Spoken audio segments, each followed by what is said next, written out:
جب ارطغرل اپنے قبیلے کا سردار بنا اس وقت ان کا قبیلہ صرف 420 گھرانوں پر مشتمل تھا۔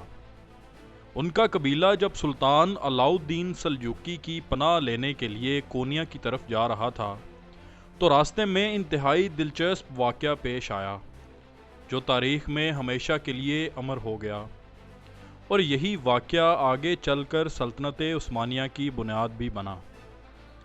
ہوا کچھ یوں کہ ارطغرل کا قبیلہ جب کونیا جا رہا تھا تو راستے میں انگورا کے قریب ارطغرل کو دو فوجیں لڑتی ہوئی نظر آئیں۔ وہ دونوں فوجوں سے واقف نہیں تھا، لیکن اس نے کمزور فوج کی مدد کرنے کا فیصلہ کیا۔ اس نے اپنے ساتھ 400 سوار لیے اور جنگ کے میدان میں کود پڑا اور کمزور فوج کے شانہ بشانہ لڑنے لگا۔ ارطغرل نے میدان میں ایسی جاں بازی دکھائی کہ مخالف فوج میدان چھوڑ کر بھاگ گئی۔ فتح حاصل کرنے کے بعد جب ارطغرل کو پتہ چلا کہ اس نے جس فوج کی مدد کی تھی وہ اسی علاؤ الدین سلجوقی کی فوج تھی جس سے وہ پناہ لینے جا رہا تھا، جبکہ اس کی مخالف فوج تاتاریوں کی تھی۔ ارطغرل کے اس کارنامے اور بہادری سے سلطان علاؤ الدین سلجوقی بہت خوش ہوئے اور انہوں نے ارطغرل کو بازنطینی سرحد کے قریب سوغوت کا زرخیز علاقہ دیا۔ یہ ایک ایسا علاقہ تھا جس پر بازنطینی اکثر حملے کرتے رہتے تھے۔ ارطغرل نے چند ہی دنوں میں سارے علاقے میں اپنی شجاعت کی دھاک بٹھا دی۔ ارطغرل کی بہادری دیکھ کر ارد گرد کے ترک قبائل بھی اس کے ساتھ شامل ہوتے چلے گئے اور یوں ارطغرل ایک بڑی قوت بن گیا۔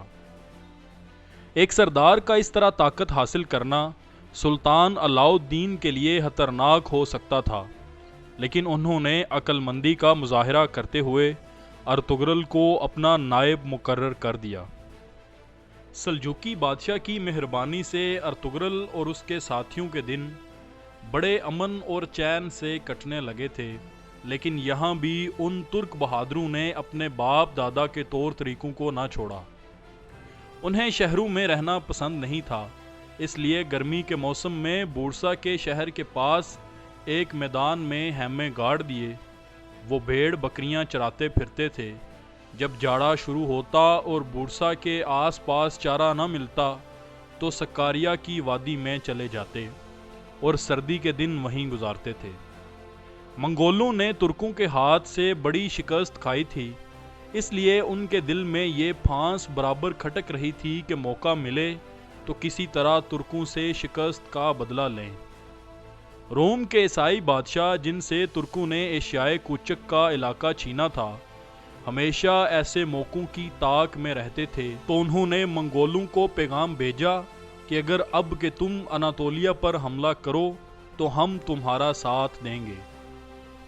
اس دفعہ رومی اور منگول بڑے لاؤ لشکر سے چلے اور اناتولیا کے میدانوں میں جہاں تک نظر کام کرتی تھی رومیوں اور منگولوں کے خیمے ڈیرے نظر آتے تھے۔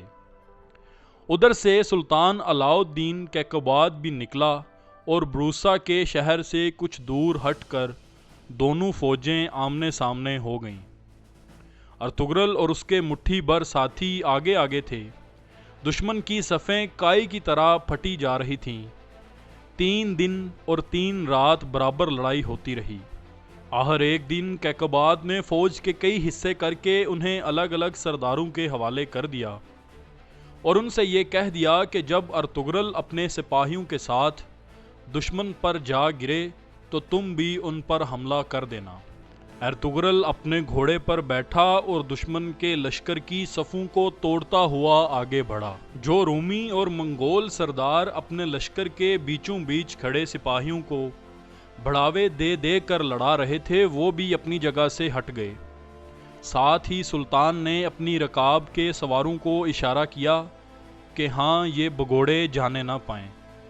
یہ حملہ ایسا سخت تھا کہ رومی اور منگول جو پہلے ہی جی چھوڑے ہوئے تھے ایسے بھاگے کہ پیچھے مڑ کر نہ دیکھا، کیونکہ اس معرکے میں ارطغرل نے بڑی بہادری دکھائی تھی، اور اصل بات تو یہ ہے کہ یہ لڑائی اس کی ہمت سے فتح ہوئی تھی، اس لیے سلطان نے اسے بہت سا روپیہ انعام میں دیا اور اسکی شہر کا علاقہ بھی ارطغرل کے حوالے کر دیا۔ یہ علاقہ روم کی عیسائی حکومت اور ایشیائے کوچک کی سلجوقی سلطنت کی سرحد پر تھا۔ اس طرف سے ہمیشہ رومیوں کے حملے کا کھٹکا رہتا تھا، مگر ارطغرل نے اس علاقے کا ایسا انتظام کیا کہ رومیوں کو اس طرف آنکھ اٹھا کر دیکھنے کی جرأت بھی نہ ہوتی تھی۔